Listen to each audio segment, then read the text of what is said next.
गुलों में रंग भरे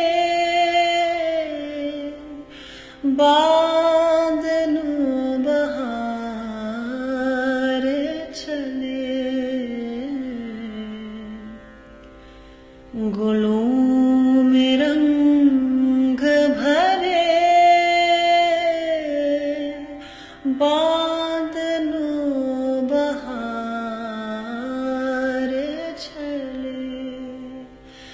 चले भी आके गुलशन का कारोबार चले। गुलों में रंग भरे बादलों बहार चले। नमस्कार। चंद दिनों पहले बातें हुई थी शीशों के मसीहे पे, और आप देखें इसमें बेबसी में भी कितनी उम्मीदें। शायद कि इन्हीं टुकड़ों में कहीं वो सागरे दिल है जिसमें कभी सदनाज से उतरा करती थी सहबाए गमे जाना की परी। ये सागर शीशे लालो गोहर सालिम हो तो कीमत पाते हैं। सालिम यानी कंप्लीट, अनब्रोकन। ये सागर शीशे लालो गोहर सालिम हो तो कीमत पाते हैं। ये टुकड़े टुकड़े हों तो फकत चुभते हैं, लहू रिलवाते हैं। या फिर दो इश्क में बदलते पहलू, मुख्तलिफ पहलू। और सुने आप, चाहा है इसी रंग में लैलाए वतन को, तड़पा है इसी तौर से दिल उसकी लगन में। ढूंढी है यूं ही शौक ने आसाइश मंजिल, रुखसार के खम में कभी काकुल के शिकन में। हम देखेंगे, हम देखेंगे, लाजिम है कि हम भी देखेंगे वो दिन की जिसका वादा है, जो लौह अजल में लिखा है। तो नाजरीन, इस वादे की भी बातें करेंगे आज, पर अभी अपने किए वादे को निभाते हुए हम आपसे रूबरू हैं फैज साहब के अदबी सफर पे गुफ्तगू करने के लिए। और मेरे साथ हैं ऐसी शख्सियात जिनसे आप वाकिफ हैं। जनाब Pratap Srivastava, retired senior officer of railways और खुद एक शायर। Professor Nadeem Hasnain, famous anthropologist और राइटर। और अभी हाल में आपसे मुखातिब हुए थे doctor Ravindra Shivde, a preaching gynecologist from Nashik. But in my view, because I have separate interaction with him as well, a great scholar of शायरी। तो शिवड़े साहब, आपसे शुरू करेंगे। फैज साहब की शायरी की के शुरुआती दौर की बातें अगर करें, बिल्कुल, तो जब शायद जमाना भी कुछ बेफिक्री और आसूदगी का था जी। और इस माहौल के जेरे असर और इस फजा में माशूक की खूबसूरती और इब्तिदाए इश्क का तहय्युर शामिल रहा। जैसे मेरी जान अब भी अपना हुस्न वापस फेर दे मुझको, बिल्कुल, हर एक बेरंग साथ मुंतजिर है तेरे आमद की, एक्सपेक्टेंट है आप जी, जाने बिल्कुल। की। निगाहें बिछी हुई हैं, रास्ता जरकार है अब भी, मगर जाने हजीन सदमे सहेगी आखिरश कब तक, तेरी भी बेमहरियों पर जान देगी आखिरश कब तक। वाह। या तहे नजूम inside the realm of stars, तहे नजूम कहीं चांदनी के दामन में, हुजूम शौक से एक दिल है बेकरार है अभी, कहीं ख्याल के आबाद करदा गुलिस्तां में है एक गुल की है ना वाकिफ है बहार अभी। वाह वाह वाह। के इस दौर के कलाम के बारे में शिवड़े साहब कुछ रोशनी जी डालें। बिल्कुल जी जी। नाजरीन आदाब, मैं डॉक्टर रविंद्र शिवदे नासिक महाराष्ट्र में मकीम हूँ और अपने आप को खुशनसीब समझता हूँ कि इस आला प्रोग्राम में शिरकत करने का मुझे मौका मिला। इस नवाजिश के लिए सुधांशु मणि साहब का मैं शुक्रगुजार हूँ। Our Mani pleasure. फरमाया है sir. कि जी जी। बिल्कुल जी, मणि साहब ने अभी फरमाया कि फैज अहमद फैज की इब्तदाई दौर की शायरी के बारे में मैं कुछ कहूँ। जैसा आप सब जानते हैं, फैज साहब का नाम बर्रे सगीर के सबसे बड़े उर्दू शायरों की फहरिस्त में आता है। फैज साहब को हिंदुस्तान, पाकिस्तान और बैरूनी मुल्कों में भी जो कामयाबी और मकबूलियत मिली, 20वीं सदी के बहुत ही कम शायरों को नसीब हुई है। फैज साहब, जैसा आप जानते हैं, सिर्फ शायर नहीं थे, वो एक हमाजहत शख्सियत के मालिक थे। फौज में भी शामिल हुए, लेफ्टिनेंट कर्नल के ओहदे तक पहुंचे। ब्रिटिश गवर्नमेंट ने उन्हें MB के खिताब से नवाजा भी था। वो प्रोफेसर थे, एडिटर थे, जर्नलिस्ट थे और तरक्की पसंद तहरीक के एक फाउंडर भी थे। बचपन से ही शायरी का शौक उन्हें था। उनके वालिद साहब थे, वो भी अच्छे शायर थे। उनके घर पर मजलिसें भी होती थी और जब वो तालिबे इल्म थे गवर्नमेंट यूनिवर्सिटी ऑफ लाहौर में, उसी दौर से उनकी शायरी का आगाज हुआ था। और इब्तदा में उन्होंने कुछ रूमानी किस्म की शायरी भी की है। सन 1941 के करीब एक अंग्रेज खातून से उनकी जान पहचान हो गई, जिनका नाम था एलिस जॉर्ज।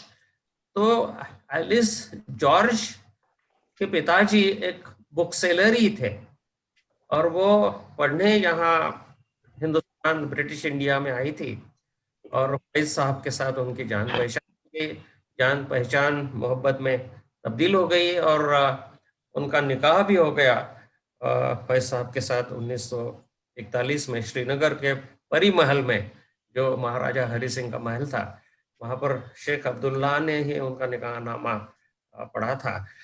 तो ये दास्तान है फैज की मोहब्बत की और इसी दौरान कुछ रूमानी किस्म की शायरी भी फैज साहब ने लिखी है। ये इब्तदाई दौर की शायरी है जो उनके दीवान नक्श फरियादी में शामिल है। बाद में तो उनके शायरी ने रंग बदले और फिर सोशलिस्ट मूवमेंट और मजदूरों के मसाइल वगैरह उनकी शायरी में नज़र आने लगे। तो इसी दौर की कुछ नज़में हैं। अभी मणि साहब ने एक नज़म आपके सामने पेश की। तहे नुजूम कहीं चांदनी के दामन में, आपके सामने मैं पेश करता हूँ। आप भी मेरे साथ इस नज़म का लुत्फ उठाइए। तहे नुजूम कहीं चांदनी के दामन में, हुजूम शौक से एक दिल है बेकरार अभी। डिजायर्स, शौक यानी डिजायर्स, जिनका हुजूम लगता है, जैसे कि गालिब ने कहा है हजारों ख्वाहिशें ऐसी। तो शौक का हुजूम है और उसे दिल बेकरार हो गया है। और ये जो सीन है वो तहे नुजूम यानी तारों के तले, सितारों के तले, चांदनी के दामन में, ये सब सीन जो है वो एनेक्ट हो रहा है। इसके बारे में फैज साहब कह रहे हैं कि तहे नुजूम कहीं चांदनी के दामन में, हुजूम शौक से एक दिल है बेकरार अभी। खुमार ख्वाब से लबरेज अहमरी आंखें, खुमार ए ख्वाब, जो ड्रीम है उसका इंटॉक्सिकेशन अभी तक बाकी है और उससे ओवरफ्लो हो रही है आंखें, और आंखों का रंग जो है वो कुछ ब्राउन जैसा हो गया, लाल जैसा हो गया, सुर्ख हो गया। और सफेद रुख पे परेशान अंबरी आंखें, यहाँ पे एक कलर्स का प्ले नजर आता है इस नज़म में। कुमार ख्वाब से लबरेज अहमरी आंखें, सफेद रुख पे परेशान अंबरी आंखें, छलक रही है जवानी हर एक बुने मुंह से, बुने मुंह यानी रूट ऑफ द हेयर। तो देखिए ये सिंबल्स और इमेजेस कैसे आते हैं। छलक रही है जवानी हर एक बुने मुंह से, रवा हो बरगे गुलेतर से जैसे सैल शमीम। यानी जो फूलों की जो पंखुड़ियां हैं, पेटल्स है, वो तर हो गई है और कलरफुल है वो पेटल्स, और उनसे एक सैलाब उमड़ आ रहा है जैसे खुशबू का, फ्रेग्रेंस का। सैल शमील शमीम उमड़ आ रहा है, रवा हो रहा है बरगे गुलेतर से। जिया ये मह में दमकता है, रंग पैराहन। यानी जो महताब है, जो चांद है, उसका जो रेडियंस है उसमें दमकता है कलर ऑफ द एपरल्स। पैराहन एपरल्स यानी ड्रेस, उसकी कलर दमक रहा है चांद के रेडियंस जैसा। अदाए इज अदाए इज जमे, अदाए इज से आंचल उड़ा रही है नसीम। इज ये लफ्ज जो है उसे इज्जत बना है, यानी कि मॉडेस्टी, नम्रता। और यहाँ पे एक बहुत ही खूबसूरत प्ले ऑफ वर्ड्स हमें नजर आता है। अदाए इज से आंचल उड़ा रही है नसीम। नसीम यानी जो एक ब्रीज जिसको कहते हैं, हवा का झोंका, और वो आंचल को उड़ा रही है। पर्सोनिफिकेशन का ये अलंकार है। और अदाए इज से आंचल उड़ा रही है नसीम।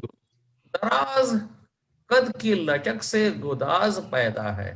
ये दोनों लफ्जों को देखिए। दराज कद की लचक से गुदाज पैदा है। दराज यानी लंबा सा कद है महबूबा का, और गुदाज का मतलब प्लम्प, जो जिसको हम लोग सॉफ्टनेस कहते हैं या प्लम्पनेस कहते हैं। तो दराज कद से, लचक से, जो फ्लेक्सिबिलिटी है उसकी उसकी उसकी वजह से गुदाज पैदा होता है। अदाए नाज से रंगे नियाज पैदा है। अदाए नाज जो कॉकेटिश मैनर्स है उस महबूबा के, उस माशुक के, उससे एक रंगे नियाज यानी प्रार्थना, सप्लीकेशन। तो ये अपोजिट्स वर्ड का एक प्ले इसमें नजर आता है। उदास आंखों में, यहाँ कुछ मलाल भी है थोड़ा सा फैज की शायरी में, उसकी भी झलक इस नज़्म में है। उदास आंखों में खामोश इल्तिजाए है दिले हजी। हजी का मतलब सैड, यानी सैड हार्ट। दिले हजी में कहीं जां बलब दुआएं है। जां बलब यानी जान जब लब तक आती है, जिसको हम कलेजा मुंह को आना कहते हैं, यानी बहुत ही सीरियस कंडीशन, जिसको हम लोग मॉर्बिड कंडीशन, आईसीयू जैसे हम डॉक्टरों की भाषा में, तो वैसी कंडीशन हो गई है। दिले हजी में कहीं जा बलब दुआए है, तहे नुजूम कहीं चांदनी के दामन में, किसी का हुस्न है मसरूफ है इंतजार अभी, कहीं ख्याल के आबाद करदा गुलशन में। ख्याल में यानी थॉट्स में वर्चुअल आबाद करदा गुलशन है, जो अपने ख्याल से ही पैदा किया है वैसा एक गुलशन। और इस गुलशन में एक गुल है, और ये गुल ऐसा है कि जो बाहर से नावाकिफ है, बाहर कभी उसने देखी ही नहीं, ऐसा ये गुल है। तो ये और एक रंग इस नज़्म में उन्होंने पैदा किया है कि कहीं ख्याल के आबाद करदा गुलशन में है एक गुल की है नावाकिफ है बहार अभी। तो मुझे उम्मीद है कि आपने भी इस नज़्म का लुत्फ जो है मेरे साथ उठाया होगा। तो एक रोमानी रंग है जो उनकी इब्तदाई दौर की शायरी में नजर आता है। में जैसे कई पड़ाव आते हैं, वैसे वैस की जिंदगी में भी कई पड़ाव आए हैं, उनकी शायरी में भी कई पड़ाव आए, और आगे उनकी शायरी कुछ और रंग अख्तियार कर दिया है। जी बहुत अच्छा, बहुत अच्छे डॉक्टर साहब। तो फिर जिस दौर की आपने बातें की उसके बाद का दौर था थोड़ा। जी, उसके बाद कुछ आलमी कसाद बाजारी के साए ढलने लगे, बकौल फैज साहब खुद उनके, कि अपनी जात को बाकी दुनिया से अलग करके सोचना मुमकिन नहीं रहा। आगाज हुआ कुछ यूं कि और भी दुख हैं जमाने में मोहब्बत के सिवा, राहतें और भी हैं वस्ल की राहत के सिवा, मुझसे पहली सी बिल्कुल बिल्कुल। मोहब्बत मेरे महबूब न मांग। तो वो एक एंटी ब्रिटिश हुब्बे वतनी, जज्बात, आजादी की चाह, ये चारों ओर हवा में थी। बदकिस्मती से कम्युनल कन्फ्लिक्ट भी सर उठा रहा था। फिर गरीब मजलूमों का इस्तेसाल, एक्सप्लॉयटेशन, ऐसे में लेफ्ट विंग कम्युनिस्ट सोच और ख्याल अपनी जगह अलग बना रहा था। लेकिन ये अलबत्ते कौमी लड़ाई में, हमारी आजादी की जद्दोजहद में, और ये कम्युनिस्ट फाइट इस समय कुछ साथ साथ थी, अलग नहीं थी। तो जैसे कि क्यों न जहां का गम अपना लें, बाद में सब तदबीरें सोचें, बेफिक्रे धन दौलत वाले ये आखिर खुश क्यों रहते हैं, इनका सुख आपस में बांटे, ये भी आखिर हम जैसे हैं। तो इस पूरे पसे मंजर आपके पास आएंगे प्रोफेसर साहब, और इसके बारे में हमें कुछ आपसे सुनना है, आप समझाएं। जरूर, शुक्रिया। इसके पहले कि मैं आपके सवाल तक आऊं, मैं शिमले जी ने जो भी कहा, मैं थोड़ा सा उनकी शायरी, उनकी जो मेटाफर्स और सिंबल हैं उसके ऊपर थोड़ा सा कमेंट मैं करना चाहूंगा। इसलिए कि मेरे साथ दिक्कत ये है कि जब भी मैं फैज के साहब के बारे में कुछ सोचता हूँ या किसी से बात करता हूँ, तो उनका ये जो पूरी शायरी का जो उनका मेल्यू है, जो दुनिया है, यूनिवर्स है, और कैसे किस तरह से उसका इजहार वो करते हैं, उसके बिना मैं नहीं बात कर पाता। जरूर, एब्सोल्युटली। तो अब जैसे मुझे लगता है कि अगर हम देखें तो फैज साहब का जो एक सबसे बड़ा कमाल मुझे लगता है वो ये था कि फैज साहब ने, जो आज के मॉडर्न शायर हैं आजकल के, या फैज साहब के बहुत से कंटेम्प्रेरी जो उनके बाद के भी, उनकी तरह उन्होंने कुछ नए सिंबल्स अपने नहीं ढाले। फैज ने जो टिपिकल क्लासिकल उर्दू गजल थी, जो तगज्जुल वाला जिसकी बात हम करते हैं, तो सारे वो सिंबल, सारे वो मेटाफर सब वही इस्तेमाल किए उन्होंने। जी जी जी। उन्होंने उसमें कोई तब्दीली नहीं, वही गुल, गुलशन, सयाद, कफस, आशियाना, महबूब, गेसू, सब कुछ वही है, रकीब, लेकिन उसको नए माने दे दिए बिल्कुल। कुछ शेरों के बिना ये बात शायद नहीं बनेगी। जी।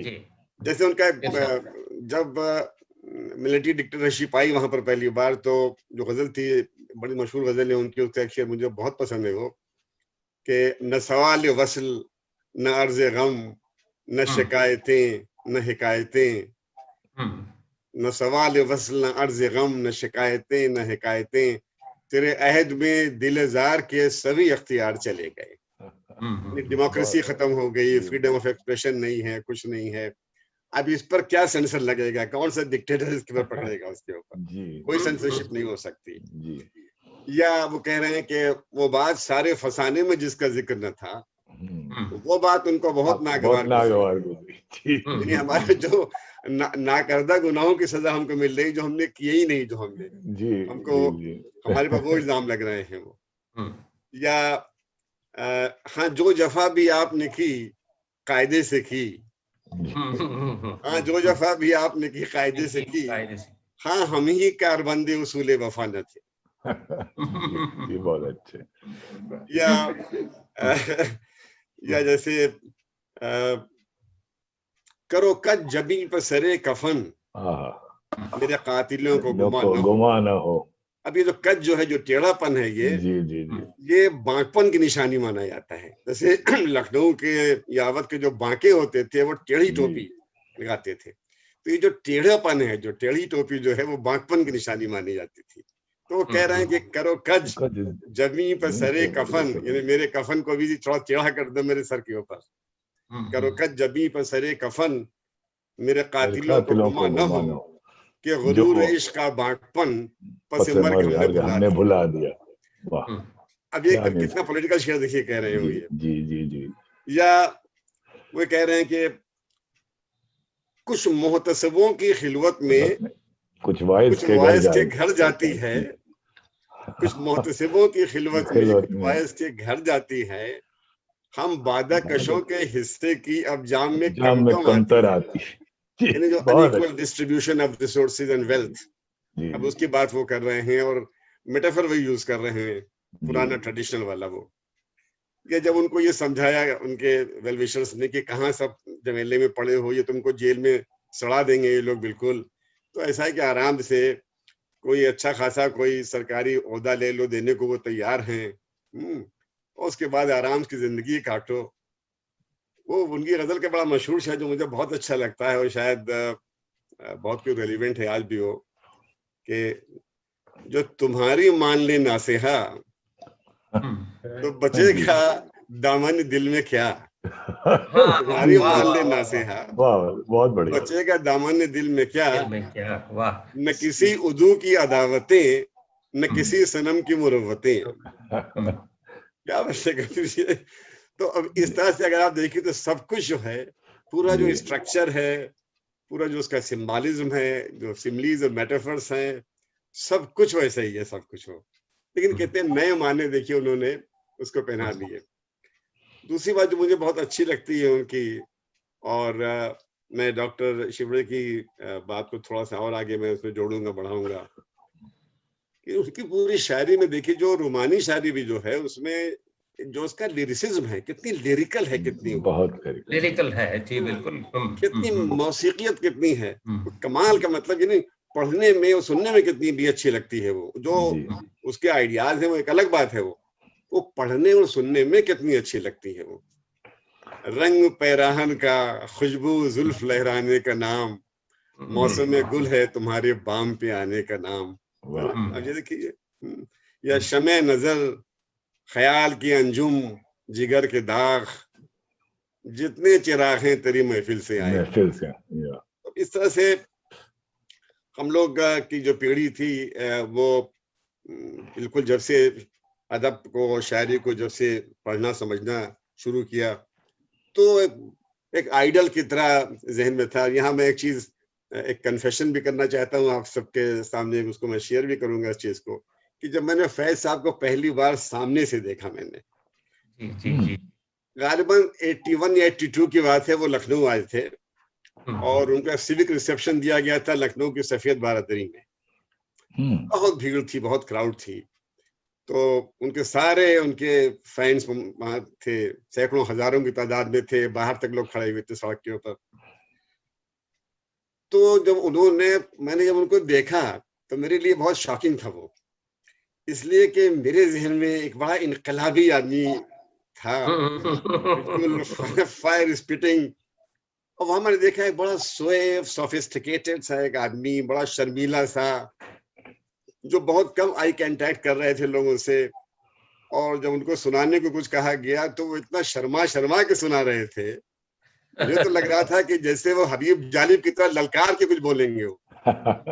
लेकिन वो इस कदर शर्मीले, और उस वक्त तो मुझे, मतलब मैं अच्छा डिसइल्यूजनमेंट मुझे हुआ। मैंने कहा कि लेकिन फिर जब मैंने घर वापस आके फिर पढ़ा उनको, तो मुझे लगा कि किसी के आउटर अपीयरेंस का कोई ताल्लुक इस बात से नहीं है कि वो इनकलाबी दिखता है या नहीं दिखता है। इम्पोर्टेंट बात यह है कि वो उसमें इनकलाबियत है या नहीं है, जो वो कह रहा है उसमें इनकलाबियत है कि नहीं है।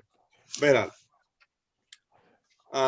अब मैं बहुत मुख्तसर में आपके सवाल पर आता हूँ कि ये बात सही है कि बिल्कुल उनकी जो पूरी शायरी थी वो उसका जो बेसिस था वो मार्क्सिस्ट आइडियोलॉजिकल कॉन्शियसनेस बड़ी मजबूत थी उनकी, इसमें शक नहीं, सबको मालूम है बात ये। और उनको मुजाहिमत का या पोएट ऑफ रेजिस्टेंस उनको माना जाता है, ये बात भी बिल्कुल बिल्कुल सही है, ये बात भी। अब अगर हम उसकी थोड़ा सा हिस्ट्री में जाएं तो हम ये पाते हैं कि 1945 या 46 के बाद ये है, 46 की इस वक्त यहाँ पर भारत में जो कम्युनिस्ट पार्टी थी, जब वो देख रही थी कि अब मुल्क का बंटवारा होने ही वाला है, और जब बंटवारा हो गया तो ये हुआ कि जो पाकिस्तान है उसमें कम्युनिस्ट पार्टी कैसे एस्टैब्लिश की जाए वहां पर। तो पार्टी ने फिर ये जिम्मेदारी कुछ लोगों को दिया कि वो वहीं पर रहें, वहीं जाएं और पाकिस्तानी कम्युनिस्ट पार्टी की बुनियाद डालें जाके वहां पर। तो सज्जाद ज़हीर साहब जो प्रोग्रेसिव मूवमेंट के बिल्कुल वन ऑफ द फाउंडर्स रहे हैं, और मार्क्सिस्ट आइडियोलॉग, हालांकि वो तो यूपी के थे, वो तो उनका कोई लेना देना पंजाब से या पाकिस्तान से नहीं था, लेकिन पार्टी ने उनको हुक्म दिया इस बात के लिए कि वो जाएं, वहीं पर जाएं वो। और उनके साथ पार्टी ने कुछ जो मुस्लिम लीडर्स थे कम्युनिस्ट पार्टी के, मतलब मुस्लिम इस सेंस में कि वो मुस्लिम साउंडिंग नेम्स थे उनके, जाहिर है, तो इस माने में मुस्लिम जो थे वो, तो उनसे भी कहा कि आप लोग वहाँ जाएं वहां पर और वहाँ इस्टेब्लिश कीजिए, और जो लोग इस तरफ के हैं, यानी जो हिस्सा पाकिस्तान में नहीं है हिंदुस्तान में है, वो बाद में पार्टी को इस्टेब्लिश करने के बाद वो भले फिर आ जाएं, उनका दिल चाहे तो वापस आ जाए। तो इस तरह से सज्जाद ज़हीर और कई लोग वहां पर गए, वहां पर ऑर्गेनाइज किया उन्होंने, पार्टी बनाया उन्होंने। जाहिर है कि वो फैज साहब उनके मेन रिसोर्स पर्सन की तरह थे वहां पर, इसलिए कि वो तो उधर ही के थे, सियालकोट के थे वो तो जी। लेकिन वो ख्वाब जो बेल चढ़ रहा था वो बहुत जल्दी वो ख्वाब टूट गया। उसकी वजह ये थी कि पाकिस्तान के प्राइम मिनिस्टर का मर्डर हुआ, रावलपिंडी कॉन्स्पिरेसी केस चला जिसमें ये लोग सब गिरफ्तार हुए, उसके अंदर फौज के भी कुछ अफसरान थे, सज्जाद ज़हीर साहब थे, फैज थे, ये सब गिरफ्तार हो गए। ये सब के सब गिरफ्तार होके जेल में बंद कर दिए गए और बड़ी अजियत भी दी गई, टॉर्चर भी काफी किया गया। और इस तरह से जो पार्टी का जो पूरा इंफ्रास्ट्रक्चर था जो उसका वो बिल्कुल टूट गया, बिल्कुल वो कम्युनिस्ट पार्टी बैन कर दी गई वहां पर पाकिस्तान में, और उसी के साथ जो प्रोग्रेसिव राइटर एसोसिएशन थी वो भी बैन कर दी गई। तो ये उसी दौरान की वो बड़ी मशहूर नज्म है, आप सबने सुनी होगी, जिसको सबसे अच्छा नैयर नूर नहीं गाया है, जिसको आज बाजार में पाबा जौला चलो है। तो उसमें फैज साहब की जबानी ये बात जब हम सुनते हैं तो उसका पूरा पस मंजर हमारे जहन में आता है, वो जिसमें फैज साहब खुद बता रहे हैं कि सिक्योरिटी की वजह से भी उन लोगों को, जो कैदियों को, जब उनकी पेशी होती थी अदालत में तो हथकड़ी लगा के और किसी मोटर कार में ले जाते थे। उस दिन इत्तेफाक से कोई व्हीकल अरेंज नहीं थी उस वक्त, तो इन लोगों को टांगे के ऊपर ले जाया गया। तो जिसमें देखिए पूरी नज़्म आपके ज़हन में आएगी, जो कह रहे हैं कि मजमा आम भी, तीर दुश्मनाम भी, जिस तरह की बात कर रहे हैं वो, कि अब हर आदमी तमाशा देख रहा है, हथकड़ी बांधे हुए कुछ कैदी जो हैं वो टांगे पर बैठे हुए चले जा रहे हैं। तो ये उसी दौरान की उनकी नज़्म है, उनकी ये आज बाजार में पाबा जौला चलो। जी।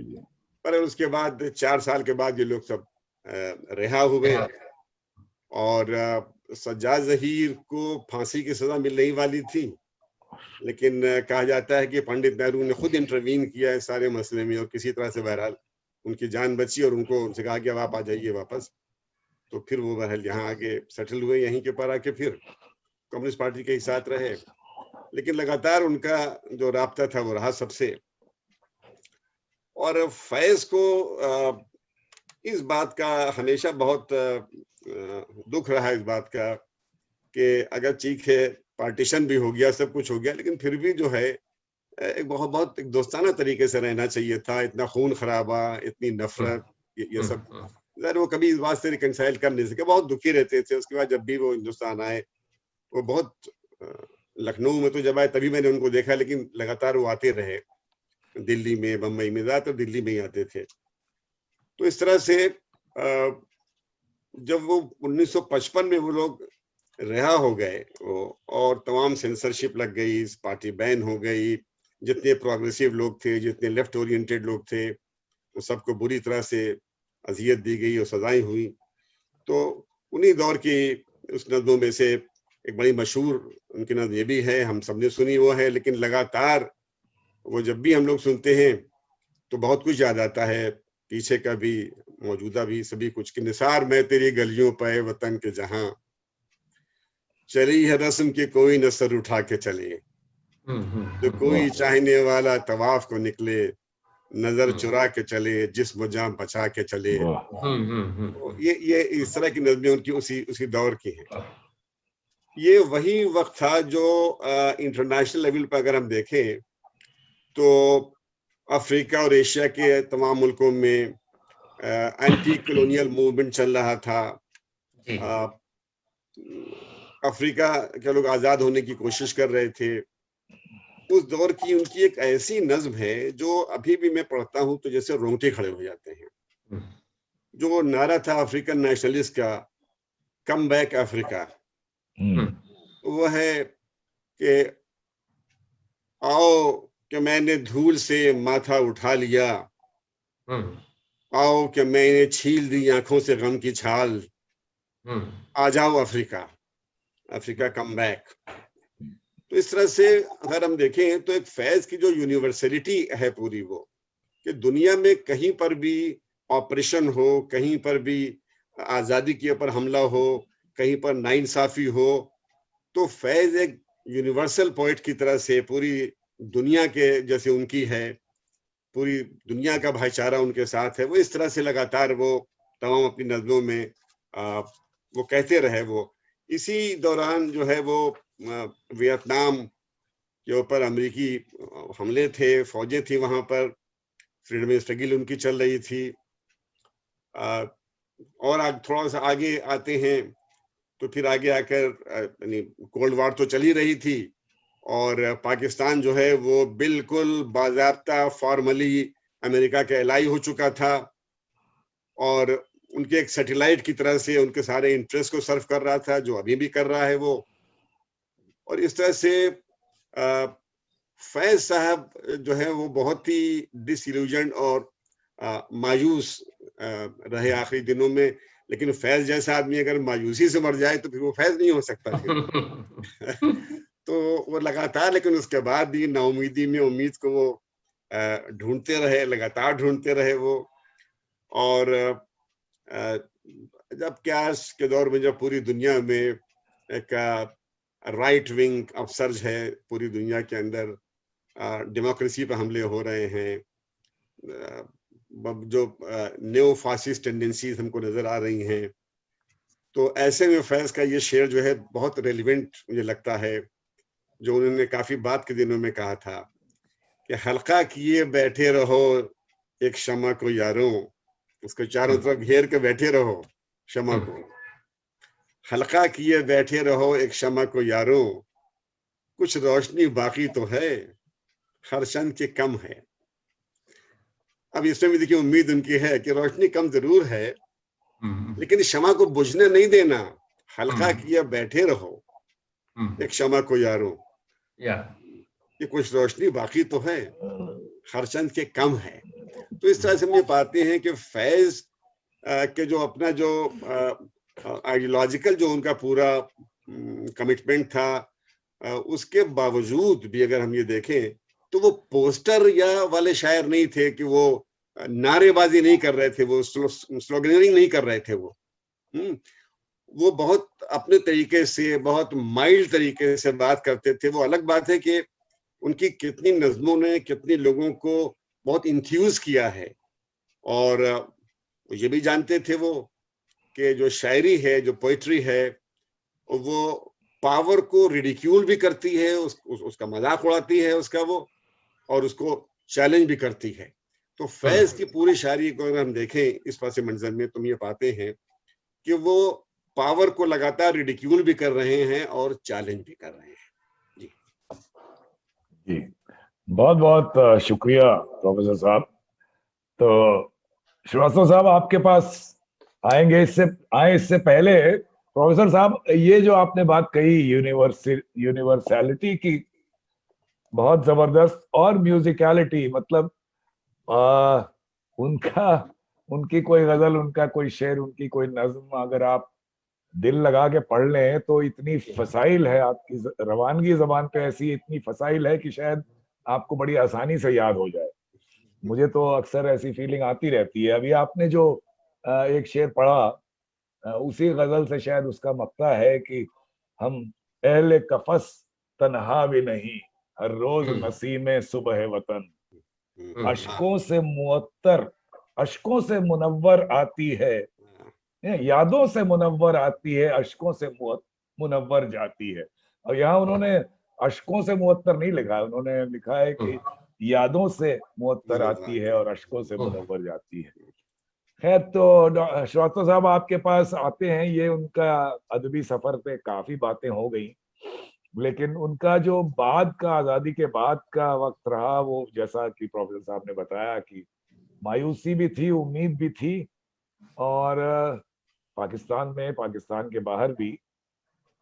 अब जैसे जिंदा की एक शाम, जुल्म का जहर घोलने वाले कामरान हो सकेंगे आज न कल, जलवागाए विसाल की शाम की शामें वो बुझा भी चुके अगर, तो क्या चंद चांद को गुल करे तो हम जाने, या कब ठहरेगा दर्द, कब रात बसर होगी, सुनते थे वो आएंगे, सुनते थे सहर होगी, कब महकेगी फसले गुल, कब बहकेगा मैखाना, कब सुबह सुखन होगी, कब शाम नजर होगी। तो आपसे भी कुछ श्रीवास्तव साहब इस बारे में सुनना चाहेंगे। ये जैसा कि प्रोफेसर साहब ने कहा, मुझे उनके शायरी में खास चीज एक ये लगती है कि उम्मीद हमेशा रहती है, कहीं किसी नज्म में कम है, किसी में ज्यादा है, लेकिन छोड़ते नहीं है उसको रख कर। और उनका देखिए कि आजादी में डिसअपॉइंटमेंट कितना ज्यादा हुआ, कि ज्यादा वक्त तो जेल में ही बीता, या तो नजरबंद रहे या बाहर रहे पाकिस्तान के, उनको कहने। तो इतने सब डिसअपॉइंटमेंट के बाद फिर भी आदमी ने अपना, क्योंकि बड़ी सोच के आदमी थे, तो उससे उनके उसमें फर्क नहीं आया। जो कंपैशन था लोगों के साथ वो बना रहा। और जेल में भी जैसे आपने जो नज्म सुनाई, तो उसमें मतलब खूबसूरती ढूंढते रहे, वो उसमें आती रहती है कि कुछ ऐसा नहीं, वो सुबह भी जिंदान की है और एक शाम भी है, तो उनमें दोनों में ये बात देखने को लगती है कि उनको दिख रही है, चीजों में खूबसूरती दिख रही है। वहां इतने टॉर्चर हो रहा है, ये सब है, परेशान है, लेकिन फिर भी वो उनको दिख जाती है। मेरा साहब, आप लोग तो उस्ताद है, मैं तो ज्यादा इसमें वो नहीं है, तो मेरा परिचय जो हुआ फैज साहब से, वो मुझसे पहले से मोहब्बत वाली उससे ही शुरू हुआ। तो उसने ध्यान खींचा इनकी तरफ कि भाई ये तो कुछ एक अलग नजरिया है, और उसको गाया भी उन्होंने, नूरजहां ने बहुत खूबसूरती से था, तो वो आया। तो और एक उनकी जो जिसका उनकी म्यूजिकलिटी और जो लिरिसिज्म का इशारा किया है प्रोफेसर साहब ने, वो भी मुझे छा गई मेरे दिमाग पे। तो वो जो एक वो है उनकी जो बहुत मशहूर है कि रात यूं दिल में तेरी खोई हुई याद आई, जैसे वीराने में चुपके से बाहर आ जाए, जैसे सहराओं में हौले से चले बादे नसीम, जैसे बीमार को बेवजह करार आ जाए। वाह वाह। तो ये इतनी सिंपल सी वो है, लेकिन एक एक लफ्ज जो है एक गाता हुआ चलता है। ये देख के ये हमको वो उस पे उनकी जो जाहिर है, जो आप लोग ने भी कहा कि उस बात से डिसअपॉइंटेड थे कि पब्लिक ने मीकली इसको एक्सेप्ट कर लिया, जो कुछ भी हो रहा है उसको कोई उसका कोई प्रोटेस्ट नहीं है। तो कहते भी है ना कि बोल के लब आजाद है तेरे, बोल ज़बान तेरी है। तो ये यहाँ पे एक उनका फ्रस्ट्रेशन आता है, बड़े सलीके से कहा है उन्होंने इस बात को कि उसको समझ में आया। और ये बस कहना चाहूंगा कि उन्होंने रूमानी शायर वो पहले भी थे और बाद में भी, आखिर तक वो उनकी रूमानियत बनी रही कि उसमें मुझे तो वो उसमें दिखती रही। उसमें जो अपना वो कहते हैं ना कि मौजूद सुखन क्या है, तो एक उनकी नज्म है, तो उसमें इस बात को वो क्लियर कर देते हैं कि इन दमकते हुए शहरों की फरावां मखलूक क्यों फकत मरने की हसरत में जिया करती है, ये हसी खेत फटा पड़ता है जोबन जिसका, किस लिए इनमें फकत भूख उगा करती है। ये भी है, ऐसे कई और भी मजमू होंगे, लेकिन उस शौक के आहिस्ता से खुलते हुए होंठ, हाय उस जिस्म के कमबख्त दिलावेज खुतूत, आप ही कहिए कहीं ऐसे भी अफसू होंगे, अपना मौजू है सुखन उनके सिवा कोई और नहीं, तब शायर का वतन उनके सिवा और नहीं। वाह, तो जैसा मनी साहब जानते हैं वो शेक्सपियर की जुबान में कि a thing of beauty is a joy forever, तो उसको वो देखने से कहीं चूकते नहीं है, वो उनको हर जगह दिख जाता है। ये मेरा उनके ऊपर खास वो है। एक नज्म का जिक्र और कर दूं उसमें कि कुत्ते, वो भी उसने मेरा ध्यान उनकी तरफ आया। कुछ नई बात मुझे लगी जो उन्होंने इस मेटाफर को लेके कितनी सफाई से और सब पूरी बात कही है कि ये गलियों के आवारा बेकार कुत्ते कि बख्शा गया जिनको शौके गदाई। तो उसी में आगे वो कहते हैं कि मजलूम मखलूक गर सर उठाए तो इंसान सब सरकशी भूल जाए, ये चाहे तो दुनिया को अपना बना ले, ये आकाओं की हड्डियां तक चबा दे, कोई इनको ऐसा से जिल्लत दिला दे, कोई इनकी सोई हुई दिन हिला दे। तो इतनी सिंपल सी उसमें बात है। तो मैं तो बहुत, जब पहली बार सुनी तो बहुत छोटा था, वो 20 का था, पर पूरी तरह से असर कर गई एक नज्म की। हाँ ये जी बहुत बहुत उनकी फिलॉसफी जी इसमें देखी। नहीं, आपने दो बातें कही। एक तो ये कुत्ते वाली बात, वो पिछली बार मैंने सुनाई भी थी। ये वाकई बड़ी इन्फ्लुएंस करने वाली एक छोटी सी नज्म है उनकी। और मेटाफर जो भी हो, पूरी समझिए, अगर इसको पिक्चर करिए तो एक पूरी एलेगोरिकल स्टोरी उन्होंने खड़ी कर दी है। और दूसरी आपने बात कही कि ये बोल के लब आजाद है तेरे, और ये कही वही बात उन्होंने, लेकिन इसकी म्यूजिकलिटी देखिए कि मताए लौह कलम छिन गई तो क्या गम है, कि खूने दिल में डुबो ली हैं उंगलियां मैंने, जवाब पे मोहर लगी है तो क्या, कि रख दी है हर एक हल्का जंजीर में ज़बां में। अब आप लोग के पास एक एक करके आएंगे। डॉक्टर शिवड़े, आपके साथ कोई गजल या नज्म अगर आप तरन्नुम में सुनाना चाहें तो बहुत जी। जैसा कि प्रोफेसर साहब ने कहा कि उनकी नज्मों में बड़ी लिरिकलिटी है, तो एक गजल नहीं, नज्म है आपके सामने मैं पेश करता हूँ। जी। मैं कोई सिंगर नहीं हूँ, लेकिन तरन्नुम में गाने की कोशिश करता हूँ। जी हाँ बिल्कुल। राज उल्फत छुपा के देख लिया, राज उल्फत छुपा के देख लिया, दिल बहुत कुछ जला के देख लिया, राज उल्फत छुपा के देख लिया, और क्या देखने को बाकी है, आपसे दिल लगा के देख लिया, राज उल्फत छुपा के देख लिया, वो मेरे हो के भी मेरे न हुए, उनको अपना बना के देख लिया, उनको अपना बना के देख लिया, आज उनकी नजर में कुछ हमने सबकी नजरें बचा के देख लिया, राज उल्फत छुपा के देख लिया, फैज तकमील गम भी हो न सकी, इश्क को आजमा के देख लिया, राज उल्फत छुपा के देख लिया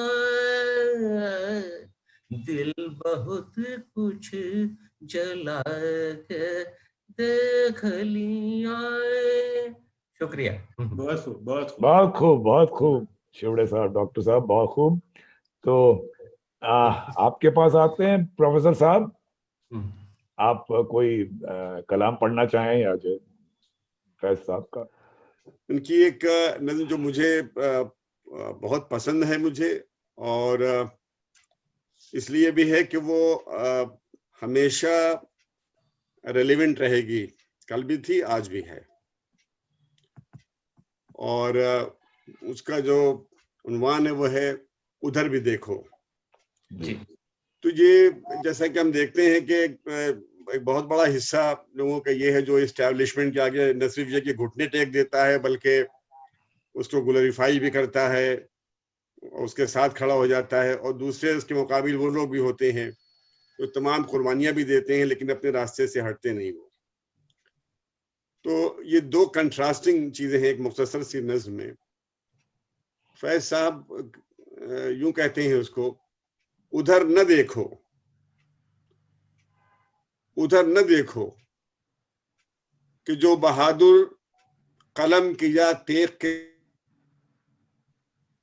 धनी थे, जो अज़्म हिम्मत के मुद्दई थे, अब उनके हाथों में सिद्क़ व ईमा की आजमूदा पुरानी तलवार मुड़ चुकी है। जो कसकलह साहिबे हशम थे, यानी जो टेढ़ी पगड़ी वाले बड़े बारोब लोग, जो अहले दस्तारे मोहतरम थे, हवस के पुरपेच रास्तों में कुल्हा किसी ने गिरोह रख दी, किसी ने दस्तार बेच डाली। उधर भी देखो, अब वो दूसरी तरफ आ रहे हैं, उधर भी देखो जो अपने रक्षा लहू के दीनार मुफ्त बाजार में लुटाकर नजर से ओझल हुए और अपनी लहद में, अपनी कब्रों में और अपनी लहद में इस वक्त तक धनी है। उधर भी देखो जो हर्फ हक की सलीब पर अपना तन सजाकर, जो हर्फ हक की सलीब पर अपना तन सजाकर जहां से रुखसत हुए और अहले जहां में इस वक्त तक नबी हैं, दे आर लाइक प्रॉफिट्स। ये नज़्म मुझे इसलिए भी पसंद है कि ये इस्टेब्लिशमेंट और पावर के सामने सर झुकाने से इनकार करती है। जी, बहुत अच्छा, बहुत खूब, बहुत अच्छा। श्रीवास्तव साहब, अब आपके पास आएंगे इसी गुजारिश के साथ। एक मैंने फैज को तो बहुत लोगों ने पढ़ा है, गाया है, मतलब मैंने ये कहीं पढ़ रहा था कि 300 सिंगर्स ने उनको गाया है, क्योंकि वही है कि उनकी म्यूजिकलिटी जो इतनी है उनकी नज़्मों में। एक है, शायद बहुत लोगों ने, हमारे देखने वालों में शायद न सुनी हो, उसको मैंने चुना है आपको सुनाने के लिए आज। तो उसका उन्वान है खुर्शीद महशर की लौ। अब ये सब मेटाफर्स हैं, इसमें उसको उस तरह से देखना चाहिए। महशर जो डूम्सडे को कहते हैं, जैसे कि एब्राहमिकल रिलीजन्स जितनी हैं उसमें ये बिलीफ है कि एक दिन डूम्सडे आएगा जिसमें सब लोग खबरों से भी वो सब उठ के खड़े होंगे और रेकनिंग के बाद उनका डिलीवरेंस होगा, दे विल बी, मुक्ति होगी उनको, वो मिल जाएगा। तो उसका एक इंडिकेशन है खुर्शीद महशर की, जो सूरज है उस समय बहुत अर्थ के करीब आ जाएगा, ऐसा इस्लामिक उसमें बिलीफ है। तो उस वो लॉ की दूरी जो है महशर के समय बहुत पास होगी, वो इंडिकेट करेगी कि अब हमारे डिलीवरेंस का समय आ गया है। तो पेशेंस सिखा रहे हैं, बता रहे हैं कि आप उसको देखिए, उसका वो आने वाला है। आप जो कुछ हो रहा है दोस्ती के साथ सब लोग आपस में रह के उसको करते रहिए। दुख है, दुख थोड़ा बढ़ेगा भी, पर आगे आपको डिलीवरेंस, क्योंकि कुछ लफ्ज मुश्किल है, इसलिए मैंने सोचा कि थोड़ा सा उसका सब्सटेंस आपको बता। जी जी।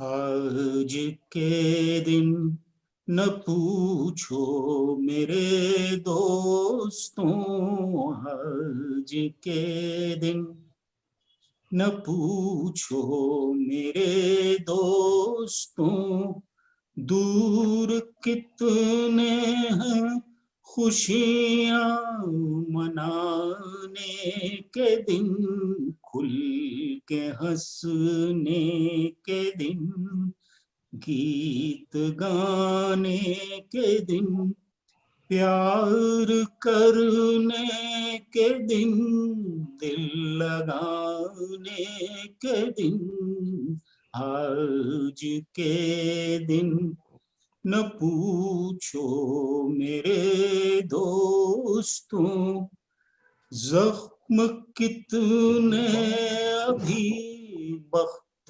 बिस्मिल में है, दश्त कितने अभी राहे मंजिल में है, तीर कितने अभी दस्ते कातिल में है, आज का दिन जुबूं है मेरे दोस्तों, जुबूं माने अनफॉर्चुनेट, आज का दिन जुबूं है मेरे दोस्तों, आज के दिन तो यूं है मेरे दोस्तों, जैसे दर्दो अलम के पुराने निशान, सब चले सूए दिल कारवां कारवां, हाथ सीने पे रखो तो हर उस्तखां, दिले से उठे नालाए अल्लामा अल्लामा, आज के दिन न पूछो मेरे दोस्तों, कब तुम्हारे लहू के दरीदा अलम, फर्क खुर्शीद महशर पे होंगे रकम, अस्करां ताकरां कब तुम्हारे कदम, लेके उठेगा तो बहरे यम, जिसमें धुल जाएगा आज के दिन का गम, सारे दर्दो अलम सारे जोरो सितम, दूर कितनी है खुर्शीद महशर की लो, आज के दिन न पूछो मेरे दोस्तों। वाह, बहुत वाह वाह वाह, बहुत अच्छा गाया आपने। बहुत खूब। बहुत बहुत अच्छा श्रीवास्तव साहब। और इस प्रोग्राम में अब आखिर तक हम लोग आने वाले हैं, तो ये कुछ मिसरे आपको नजर है। उससे पहले ये आप कोई भी रेलेवेंस फैज की जो मैं समझ पाया हूं अभी कि गालिब की अंदाज गुलफशानी गुफ्तार और ऐसे कोटेबल कोट्स शायद गालिब के अलावा सिर्फ फैज से ही मिले। अब एक एग्जाम्पल देखिए, आप टीवी खोल लीजिए, कोई भी पॉलिटिकल डिबेट देखिए, तो हमारे नेता लोग जो हैं वो एक के बाद एक उनको सारे फसाने में जिस बात का जिक्र नहीं था वही सबसे ज्यादा नागवार गुजरती है।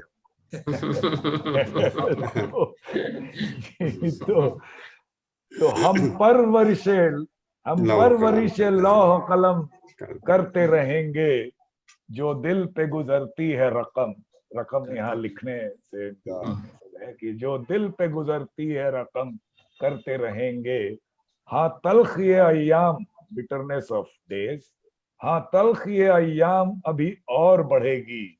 हाँ अहले सितम मश्क सितम करते रहेंगे। मश्क सितम, प्रैक्टिस ऑफ क्रूअलिटी। अहले सितम अभी करते रहेंगे, हाँ अहले सितम मश्क सितम करते रहेंगे। मंजूर ये तलखी सितम हमको गवारा, दम है तो मदावाए अलम करते रहेंगे। बाकी है लहू दिल में तो हर अश्क से पैदा, बाकी है लहू दिल में तो हर अश्क से पैदा, रंग लबो रुखसार सनम करते रहेंगे।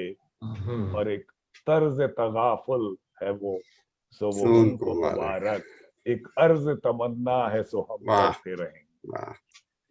तो नाजरीन, हमारी तो अर्ज तमन्ना यही है कि आप सब साहिबान से फिर मुलाकात हो और आपके साथ फैज पे फिर बातचीत हो।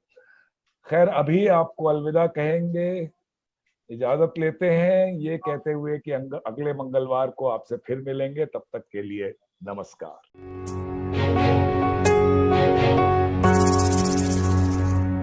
हम देखेंगे, हम देखेंगे, लाजिम है कि हम भी देखेंगे।